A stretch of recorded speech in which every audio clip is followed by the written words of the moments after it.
Ni dan ayah, abang-abang Lung Kelantan Bandung. Lung Tuan sedang belajar. Ayah sudah mengamalkan apa yang tertulis di dalam kitab Yahya Ulumuddin.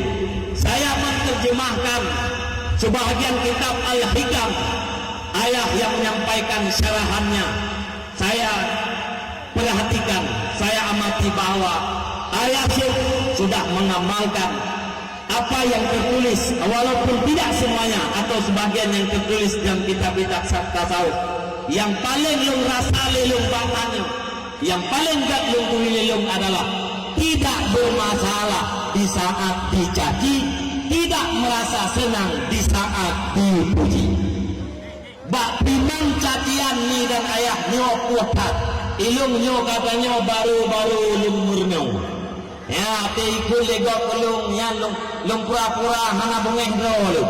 Semoga pura-puranya dengan bibit sampai hana bungeh.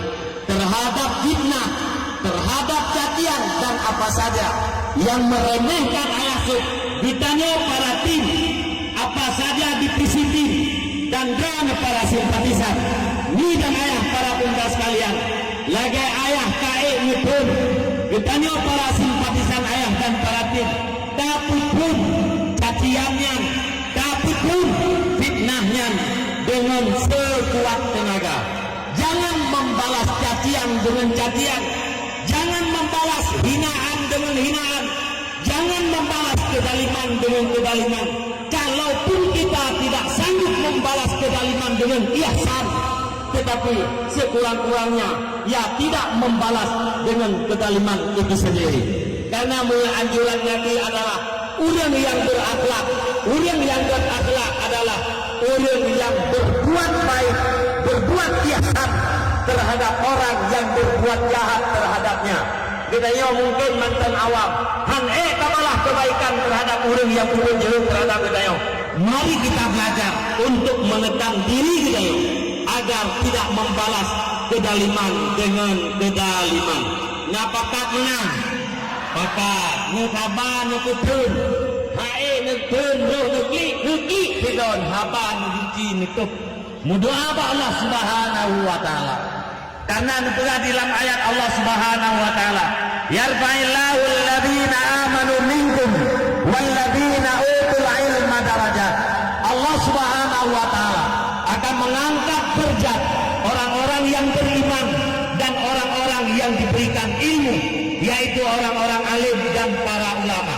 Munya Allah Subhanahu wa Ta'ala akan angkat. Tidak ada makhluk yang sanggup untuk menjatuhkan. Di usaha makhluk bangsa gondonya sepakat untuk menjatuhkan orang yang diangkat oleh Allah Subhanahu wa Ta'ala, tetapi tidak akan memberi bekas. Mereka tidak sanggup untuk menjatuhkan. Sebaliknya, orang-orang yang telah dijatuhkan oleh Allah Subhanahu wa Ta'ala, tidak ada kekuatan daripada makhluk lakatat kaya bate untuk diangkat. Menyokan angkat oleh Allah Ta'ala, terangkat, titik. Menyokan jatuh oleh Allah Subhanahu wa Ta'ala, terjatuh, itu pun titik. Maka kita nyung, para tim ayat, para simpatisan, ne tabah, ne gusuh dada.